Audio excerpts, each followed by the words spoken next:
Existe un conjunto de atributos de la calidad del software desarrollado por Hewlett-Packard, conocido como FURBS: funcionalidad, usabilidad, confiabilidad, rendimiento y mantenibilidad. Funcionalidad se refiere a las características, capacidades y algunos aspectos de seguridad. La usabilidad incluye factores humanos, es decir, la interacción, ayuda y documentación.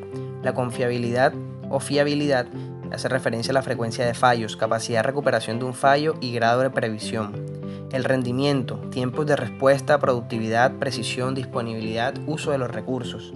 Y por último, el soporte se refiere a la adaptabilidad, facilidad de mantenimiento, internacionalización, facilidad de configuración. Entrando ya a la parte de la evolución del diseño de software, vamos a encontrarnos con 4 puntos importantes en el paso de esta evolución a través de los años, avanzando en cuanto a implementaciones respecta. Vemos que tenemos la programación de construcción modular de arriba a abajo. ¿A qué nos hace referencia esto?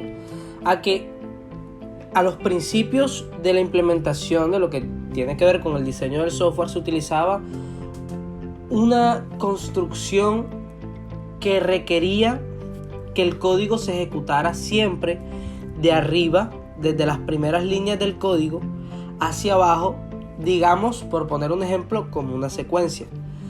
Un ejemplo más gráfico de pronto que podamos imaginarnos es con las clases main, con la clase main en este caso, como principal arriba del todo el código, y después de esta tendríamos los métodos y las funciones que vamos a implementar, haciendo el llamado en las secuencias respectivas que las queremos ejecutar.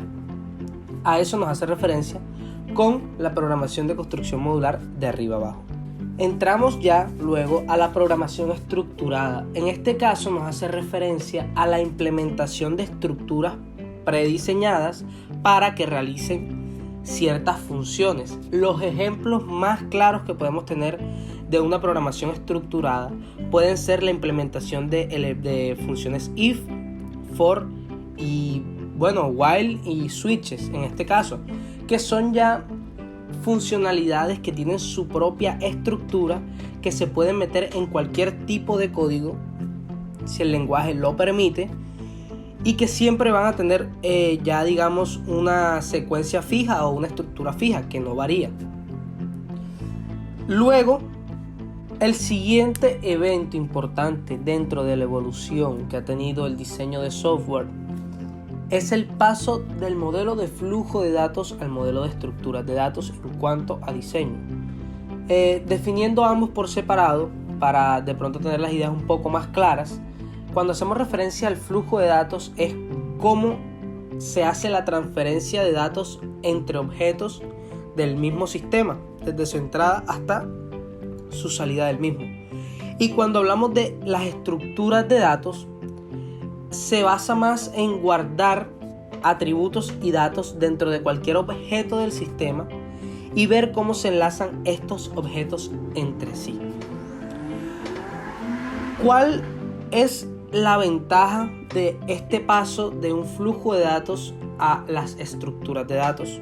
Bueno, la ventaja del paso del flujo de datos, que en este caso sería como un enfoque más directamente a los datos de entrada y al momento de salir del sistema, hacia el modelo de estructuras, sería que no nos enfocamos directamente en datos específicos que van entrando al sistema esperando su salida, sino que ahora nos estamos enfocando de forma más general en cada elemento del programa, pudiendo realizar así acciones múltiples entre objetos, los cuales podrían mejorar la eficiencia del mismo. Otro gran paso dentro de la evolución fue el momento en el que se llegó al acercamiento a la orientación a objetos. Cuando hablamos de orientación a objetos, hablamos de la abstracción de datos que permite definir a los objetos según sus propias características.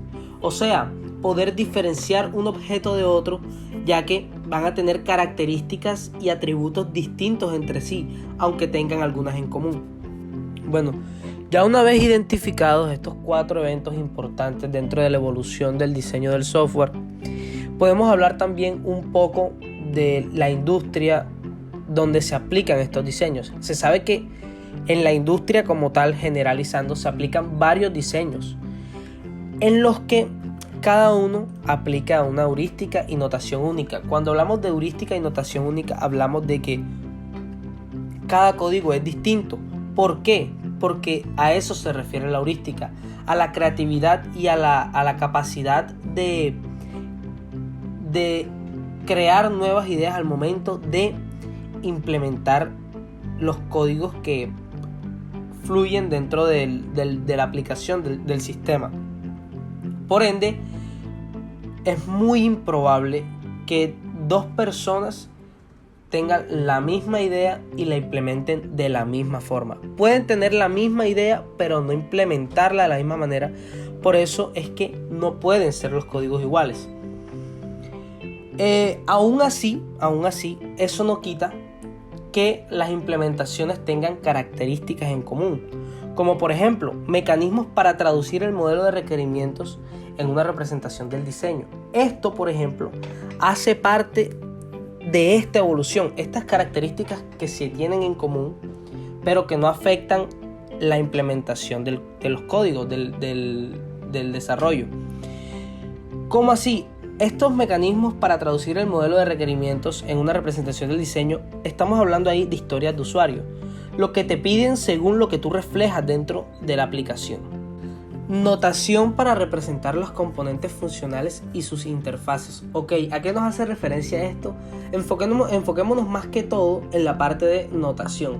¿Qué nos quiere decir? Que se generalizan ciertos parámetros para identificar cuáles son los componentes funcionales dentro de una vista o dentro de un diseño, el cual se va a implementar dentro de un sistema.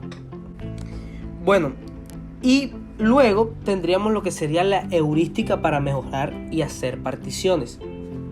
En este caso se trata más que todo de cómo se organiza el proyecto y cómo se organizan sus carpetas y archivos para una mejor implementación del código, para un mejor reconocimiento de las vistas y de los elementos que tiene el mismo.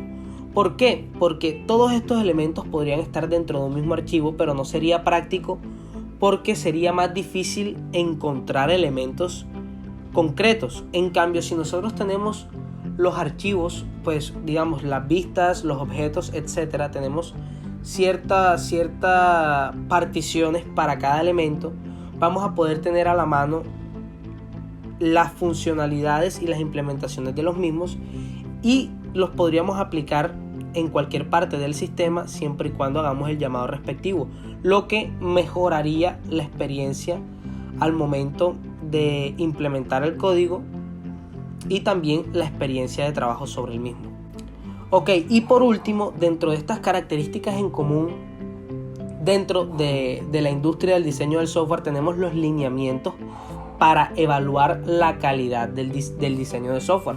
Valga la redundancia, estos lineamientos son las métricas, son los parámetros y las bases que tenemos para evaluar y valorar la calidad dentro de un diseño de software.